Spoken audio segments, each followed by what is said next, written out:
હાલો, good morning, જય શ્રી કૃષ્ણ. તો કેમ છો આપ સૌ? તો અત્યારે વાગી ગયા છે લગભગ 9 જેવું વાગ્યું હશે. તો આજે મેં ઓલું રસોઈની થોડીક તૈયારી કરી નાખી હતી. આજે મેથીના થેપલા કર્યા છે અને કોબીનું કાચું પાકું શાક કર્યું છે. તો અત્યારે બિરજુને ઓફિસનો ટાઈમ થઈ ગયો છે, તો એને નાસ્તામાં થેપલા થોડા ખાધા અને શાક તો એ અત્યારે નહીં ખાય, કારણ કે એવું નાસ્તામાં એને એવું નથી, શાક ને એવું ભાવતું નથી. તો ચા સાથે એને થેપલા ખાધા અને બસ અમારી માટે બાકી છે, તો અમારી માટે હું પછી કરીશ.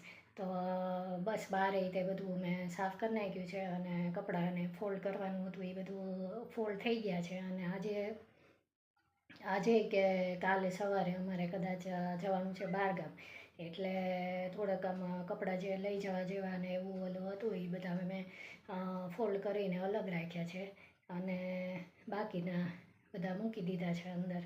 તો ઘરે હવે સાફ કરી નાખ્યું છે. અત્યારે કચરાને એવું બધું વળાઈ ગયું છે, દીવો થઈ ગયું છે, બધું થઈ ગયું છે.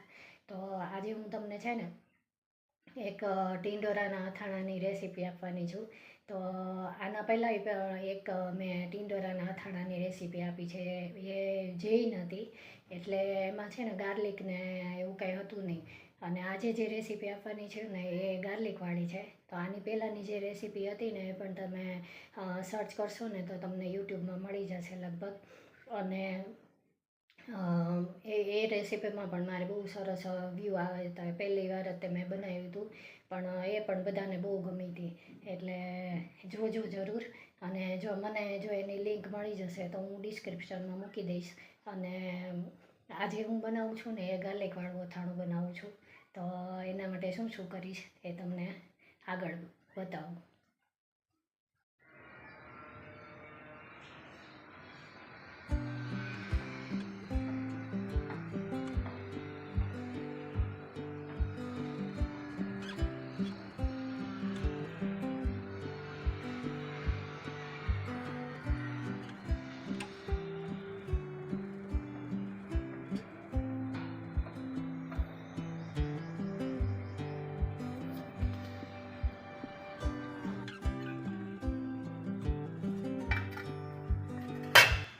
તો આ પછી અથાણા માટે શું શું લેવાનું છે એની બધી સામગ્રી છે.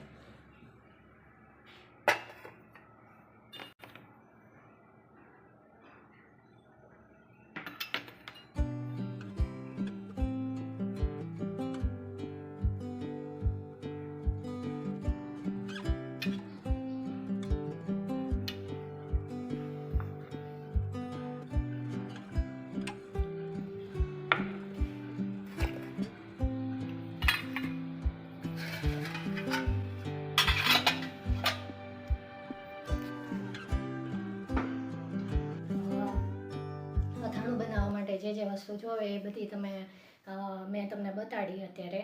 તો ટિંડોરા લેવાના, ટિંડોરાને આવી રીતે ઝીણા ઝીણા સમારવાના અને એની સાથે મેં એક મરચું નાખ્યું છે. અને સાથે મરચું પાવડર લેવાનો, હિંગ લેવાની, હળદર લેવાની થોડી, અને મીઠું લેવાનું, અને તેલ અને લીંબુ લેવાનું, અને છે ને લસણ લેવાનું મેન તો. લસણની છે ને મેં 7-8 મોટી મોટી કળી હોય ને એને વાટીને રાખી દીધું છે. તો બસ એ લગભગ એમ સમજો ને કે 1-2 ટેબલ સ્પૂન જેટલી હોય ને એટલે તમારે લેવાનું લસણ. અને પછી ટિંડોરાને સવારમાં આપણે છે ધોઈને રાખી અને થોડીક વાર રહેવા દેવાના, એટલે જેમ કે કલાક કે 1.5 કલાક જેટલું વધારે પડ્યા રહે ને એટલું સારું એમ. એટલે એમાં જે પાણી જે હોય ને, મોઇસ્ચર હોય એ આપણે ધોયેલું હોય એનું પાણી જે હોય ને બધું સુકાઈ જાય. અને તમે જો એવી રીતે શાક બધા લાવીને ધોઈને રાખતા હો તો કાંઈ વાંધો નહીં, પણ જો સમારો ત્યારે જ ધોતા હો તો પછી આવી રીતે કરવાનું. તો વહેલા સમારીને રાખી દેવાના અને થોડીક વાર એમને સુકાવા દેવાના, એટલે એમાં પાણી ન રહે, એટલે આપણે અથાણું બનાવીએ ને તો બગડી ન જાય તરત. એટલે આમ તો આ છે ને લગભગ અઠવાડિયું 10 દિવસ જેવું સારું જ રહે ફ્રીજમાં રાખો ને તો. અને જો તમારે વધારે ઓલું રાખવું હોય તો તમારે છે ને એમાં વિનેગર કે એ નાખવું પડે, આપણે પ્રિઝર્વેટિવ કહે ને એવું કંઈક નાખવું પડે એમ. પણ બને ત્યાં સુધી આપણે ઘરે કરીએ તો એવું પ્રિઝર્વેટિવ ન નાખીએ તો સારું. એટલે હું લીંબુ નાખીને કરું છું. તો લીંબુ નાખીને કરીએ તોય તે આપણે થોડું થોડું બનાવવાનું, એટલે 8 થી 10 દિવસ તો ચાલી જ જાય. એટલે આમ તો અથાણું કંઈ રેગ્યુલર તો ખવાતું ન હોય, થેપલા ને એની સાથે જ ખાતા હોય. તો બસ એની તૈયારીને બધું કરી નાખ્યું છે, પણ હવે આગળની પ્રોસેસ હું પછી બતાડીશ, કારણ કે અત્યારે લાઇટ વહી ગઈ છે. અમારા રસોડામાં બિલકુલ લાઇટ આવતી જ નથી, બહુ અંધારું અંધારું લાગે છે.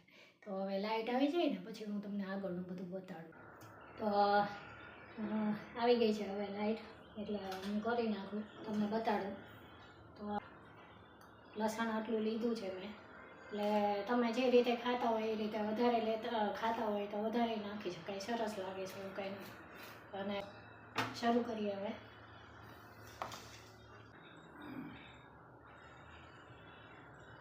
સૌથી પહેલાં મેં છે ને કઢાઈમાં તેલ ગરમ કરવા મૂકી દીધું છે. તો તેલ ગરમ થઈ જાય ને થોડુંક ઠરી જાય ને પછી આપણે નાખવાનું છે અથાણામાં.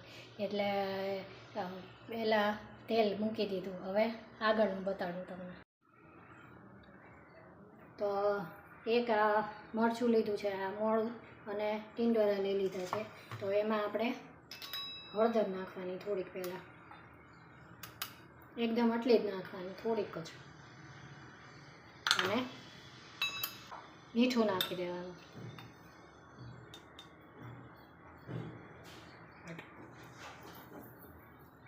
એટલે જે પ્રમાણે તમે બધી વસ્તુ લીધું હોય એ પ્રમાણે લેવાનું છે. એને આપણે હલાવી દઈશું.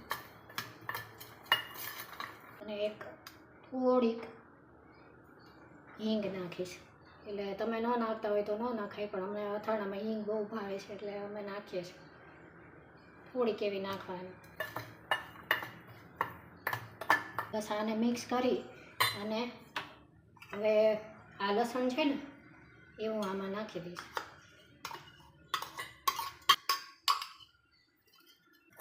લસણ નાખી અને પછી મરચું પાવડર છે એ એમાં નાખવાનું. સૂકું મરચું પાવડર છે ને થોડોક વધારે લેવાનું. તો આટલું હું લઉં છું. જો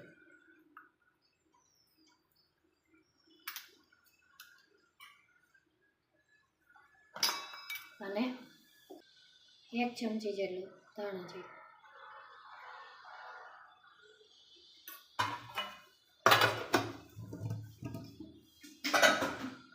અને આમાં તમારે છે ને ઓલો જીરું શેકીને વાટીને એનો પાવડર નાખવો હોય ને તો એ પણ નાખી શકો તમે. પછી આને હલાવી દેવાનું બરાબર. ટીંડોરામાં એકદમ સરસ રીતે આ મસાલો ચડી જાય ને બધો, એવી રીતે હલાવવાનું. એટલે લસણનો ફ્લેવર છે ને બધામાં આવી જાય ને એવી રીતે કરવાનું.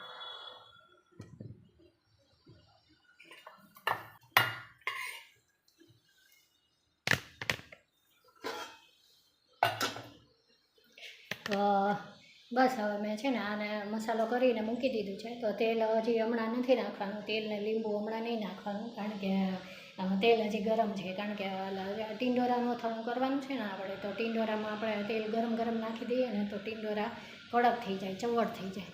એટલે એવી રીતે નથી નાખવાનું. ખાલી અત્યારે આપણે છે ને હવે મસાલો ને એવું બધું થઈ ગયું છે. હવે તેલ એકદમ ઠરી જાય ને પછી આપણે એમાં નાખવાનું. એટલે પછી હું તમને બતાડું. તો જો અહીંયા તેલ હવે એકદમ ઠરી ગયું છે, ગરમ નથી જરાક. એટલે હવે હું આમાં નાખી દઈશ તેલ અને લીંબુ નાખી દઈએ.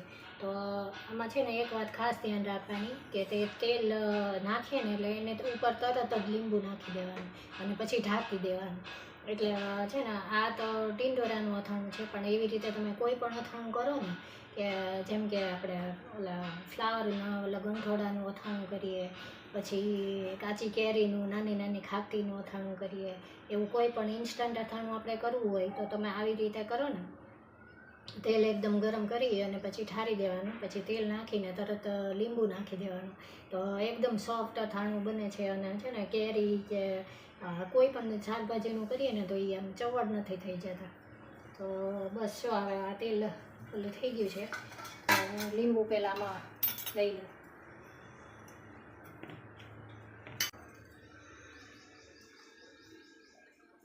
તો બસ આ તેલને છે ને એમાં નાખી દેવાનું. તરત જ તે લીંબુ નાખી દેવાનું.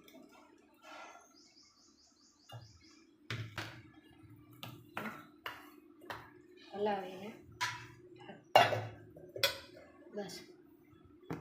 તો બસ હવે થઈ ગયું છે આપણું અથાણું.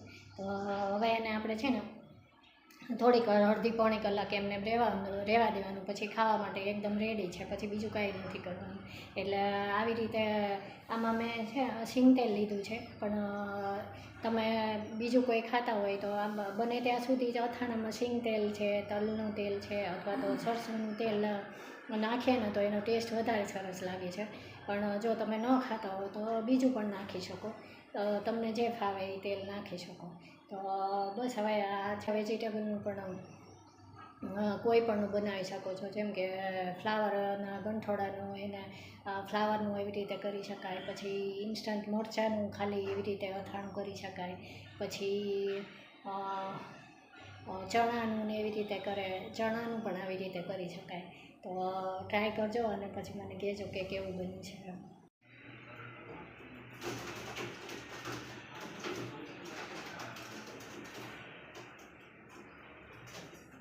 The next day. તો અહીંયા મગની ને અડદની મિક્સ દાળ બનાવી છે, લસણ નાખીને જાડી.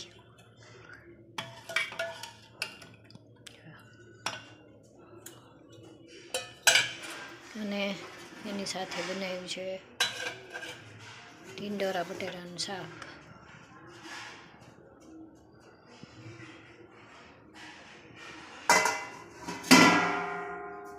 શાકમાં તે આજે મેં થોડુંક લસણ નાખ્યું છે, કારણ કે ગુંદાને ટીંડોરાનું શાક થોડુંક ઓછું ભાવે છે.